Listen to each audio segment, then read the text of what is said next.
Mi sada idemo do Skoplja, tamo je organizovan protest zbog tragedije u Kočanima. Na licu mesta je Marko Šipka.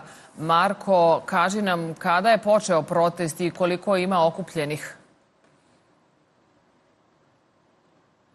Da, izgubio nam se signal. Pokušat ćemo ponovo da uspostavimo vezu sa Markom, da vidimo kakva je situacija u Skoplju u ovom trenutku. Sad, ipak imamo Marka na vezi. Marko, kaži nam kada je počeo protest i koliko ima okupljenih u Skoplju?